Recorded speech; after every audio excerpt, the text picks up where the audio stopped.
नमस्कार शेतकरी मित्रांनो, आज आपण या व्हिडिओच्या माध्यमातून तीळ लागवडीविषयी संपूर्ण माहिती या व्हिडिओच्या माध्यमातून देण्याचा प्रयत्न करणार आहोत. मकर संक्रांत अवघ्या 10 ते 12 दिवसांवर येऊन ठेपलेली आहे. तर तुम्हाला उन्हाळी तीळ लागवडीचे नियोजन करावयाचे आहे. तर हा व्हिडिओ खास तुमच्यासाठीच आहे. उन्हाळी तीळ हे 3 महिन्यात निघणारे एकरी साधारणपणे 40 ते 50 हजार रुपये मिळून देणारे एक फायद्याचे पीक आहे. तीळ पीक लागवडीसाठी वातावरण हे स्वच्छ असणे खूप गरजेचे असते. त्यामुळे उत्पादनात मोठा फायदा होतो. जर त्यावेळेस वातावरण हे ढगाळ म्हणजेच पाऊस येण्यासारखे असेल तर आपल्या उत्पादनामध्ये घट होण्याची शक्यता असते. पीक वाढीच्या काळात तापमान साधारणपणे 25 ते 35 डिग्री अंश सेल्सिअसपर्यंत असायला हवे. त्यानंतर लागवड ही थंडी कमी झाल्यावर म्हणजेच 15 जानेवारी ते 20 फेब्रुवारी दरम्यान करावी, जेणेकरून तापमान हे 15 अंश सेल्सिअसने जास्त होईल.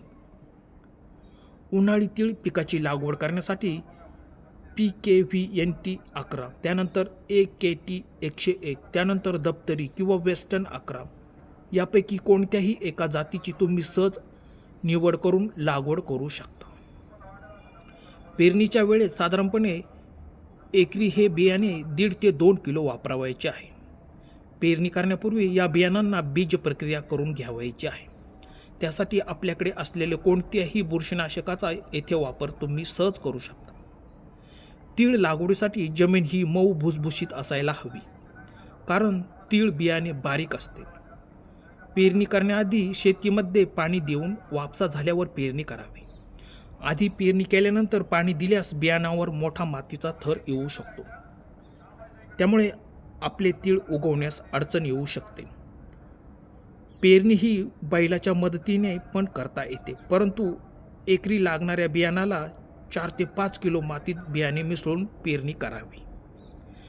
त्यानंतर दुसरी पेरणी पद्धत म्हणजे बाटलीच्या झाकणाला छिद्र पाडून त्यामध्ये बियाणे टाकून कागरीमध्ये टाकत चालवायचे आहे. त्यानंतर मित्रांनो, खूप महत्त्वाचे म्हणजे खत नियोजन.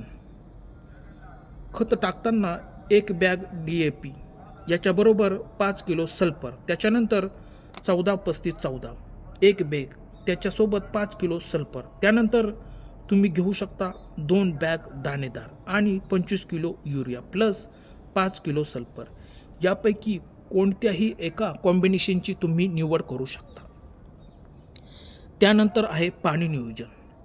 जर आपली जमीन हलकी म्हणजेच पाणी धरून ठेवत नसेल तर आपल्याला 8 ते 10 दिवसांच्या अंतराने पाणी द्यावायचे आहे. जर आपली जमीन भारी असेल तर ती पाणी धरून ठेवत असेल तर 10 ते 12 दिवसांच्या अंतराने तुम्ही पाणी सहज देऊ शकता. परंतु फूल अवस्थेमध्ये आणि बोंड येण्याच्या वेळेस पाण्याचा ताण पडू देऊ नका, कारण त्याचा थेट परिणाम उत्पादनावर होऊ शकतो. त्यानंतर बऱ्याच शेतकऱ्यांच्या मनामध्ये असते की उत्पादन किती निघेल. साधारणपणे वातावरणाने जर साथ दिली आणि किडी व रोगांसाठी योग्य व्यवस्थापन केल्यास तर तीळ पिकातून साधारणपणे एकरी 3 क्विंटलपासून ते 4 क्विंटलपर्यंत उत्पादन मिळू शकते. तर शेतकरी मित्रांनो, तुम्हाला दिलेली माहिती कशी वाटली? दिलेली माहिती आवडल्यास आमच्या शेतकरी मित्र चॅनलला जर सबस्क्राईब केलेलं नसेल तर चॅनलला सबस्क्राईब करा. धन्यवाद शेतकरी मित्रांनो.